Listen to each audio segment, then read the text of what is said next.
अब जैसे ही ठाकुर जी 1 वर्ष के हुए तो भगवान का नामकरण संस्कार हुआ। श्री गर्गाचार्य जी महाराज नामकरण करने के लिए आए। गर्गाचार्य जी ने आकर के कहा, नंद बाबा कल का मुहूर्त अच्छा है, कल नामकरण कर देंगे, आज रात्रि विश्राम कर लेते हैं। बोले ठीक है। गर्गाचार्य जी बोले लेकिन एक दिक्कत है। यशोदा मैया बोली क्या?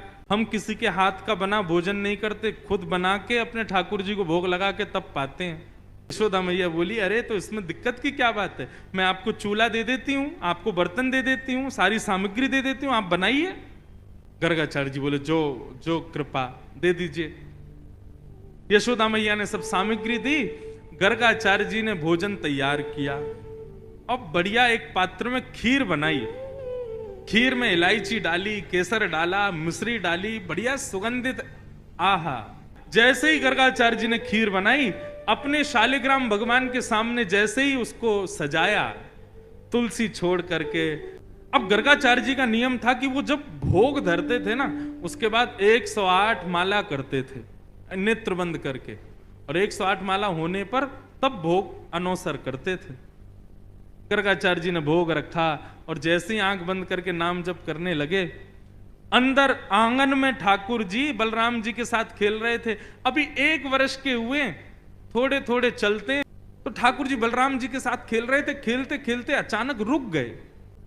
बोलना तो जानते नहीं, थोड़ा थोड़ा बोलते हैं। बलराम जी बोले का भयो? अच्छा, मनी मन में दोनों की बात होती है। ठाकुर जी बोले अरे भैया आज एक बहुत जोर को भगत आयो है, नामकरण करवे आयो हमारो।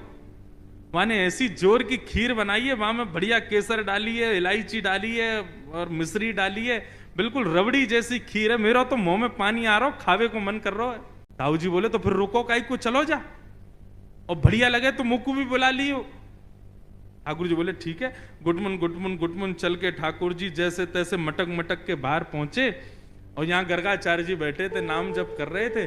आगे उनके शालिग्राम भगवान के सामने खीर रखी थी। ठाकुर जी ने उठाई और गोद में रख करके और बढ़िया प्रेम से पान लगे, मुंह पे पूरे पे लगा लियो, नाक पे लग गई। छोटे छोटे हाथ हैं ठाकुर जी के, प्रेम से पा रहे हैं। गर्गाचार्य जी के जैसे ही भजन पूर्ण हुआ, माला नीचे रख के जय हो मेरे शालिक। खीर कहां गई? तभी देखा तो थोड़ी दूर पे ही महाराज हाथ पांव सब सने हैं, मुंह पे पूरी खीर गिरी है और नीचे फैली पड़ी है, और ठाकुर जी प्रेम भाव से खीर खा रहे हैं। और जैसे ही गर्गाचार्य जी ने देखा तो हंसने और लगे। 2 दतुइयां दिख रही हैं ठाकुर जी की, अभी 2 ही दांत आए हैं। अरे यशोदा देख, तेरे लाला ने कहा कियो, मेरे ठाकुर जी को भोग झूठो कर दियो सबरो।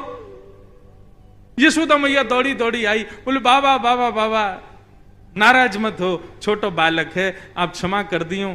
बोले देख पूरी खीर खा गए। बोले वो तो बहुत बड़ी सौभाग्य की बात है कि खीर खाई, नहीं तो ये शालिग्राम को गुलाब जामुन समझ के खा जाए। नंद बाबा तो अपने शालिग्राम भगवान छुपाते डोले, क्योंकि याकू ऐसा लगे ये खावे वाली वस्तु है। वो तो बाबा कृपा है कि आपके शालिग्राम ना खाए, यानी खीर ही खाइए। मैया ने लाल जी को उठाया, भीतर ले जा करके आंगन में छोड़ दिया।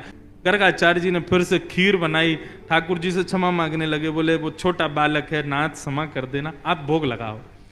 जैसी माला जपन लगे, ठाकुर जी फिर रुक गए भीतर। ताऊ दादा बोले लाला अब के कहा भयो? बोले भगत है तो बढ़िया, खीर भी बढ़िया बनावे, लेकिन मैया तो शिकायत कर दे हमारी। अच्छा लाला कोई बात ना, अब की बार और बढ़िया खीर बनाई है, तू जाके चख के आ। ठाकुर जी फिर से गए, गुटमुन गुटमुन गुटमुन चल करके गए, उठाई खीर का पात तो फिर से खाने लगे। गर्गाचार्य जी की जैसे ही माला पूरी हुई, देखा अब तो खड़े ही हो गए, नहीं रहना हमें यहाँ। यशोदा देख तेरो लाला फिर से हमारा भोग झूठो कर दिए सबरो। यशोदा मैया बोली क्षमा कर दो, मैं अपने बालक को किसी कमरा में बंद कर दूंगी, लेकिन आप नाराज मत हो। ठाकुर जी को ले जाके एक कमरे में छोड़ दिया, और मैया ने फिर से सब सामग्री दी। ठाकुर जी ने खोली खिड़की, और खिड़की पकड़ करके अब 1 वर्ष के ठाकुर जी और गुस्सा में देख रहे हैं गर्गाचार्य जी को।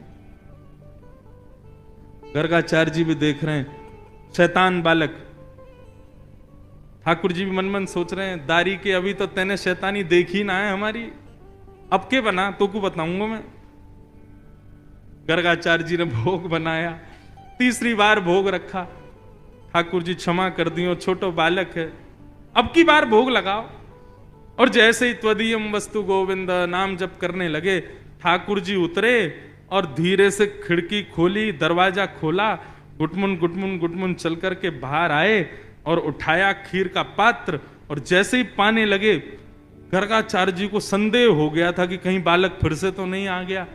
जैसे ही नेत्र खोल करके देखा तो नन्हे से गोपाल जी के ही 4 भुजा प्रकट हो गई। शंख चक्र गदा पद्म ठाकुर जी ने अपने भुजाओं में धारण कर लिया। चतुर्भुज नारायण के रूप में, नन्हे से बालक के रूप में ही प्रकट हो गए। और एक भुजा से तो स्वयं खीर खा रहे हैं और अपनी झूठे हाथ से ही गर्गाचार्य जी को खिला रहे हैं। गर्गाचार्य जी नतमस्तक हो गए, बोले नाथ क्षमा करना, मैं आपके रूप को पहचान नहीं पाया। ठाकुर जी बोले, हमने ये रूप आपको इसलिए दिखाया है कि कल जब आप हमको हमारा नामकरण करोगे तो हमारे ग्रह नक्षत्र देख करके आपको सब पता चल जाएगा कि मैं कौन हूं। लेकिन ये सच्चाई हमारी मैया को मत बताना कि मैं कौन हूं। आपको छुपाना है कि मैं परमात्मा। मैया अभी मुझसे प्रेम करती है, मुझे दुलार करती है, मुझे बहुत स्नेह देती है। यदि वाकू पतो चल गई कि मैं भगवान हूं तो कहीं मंदिर में दियावेगी मुकु पुजारी जी, या की पूजा करे करो, भगवान है ये, मुकु मंदिर में ना जानो, मैं तो मैया के पास ही रहूंगा।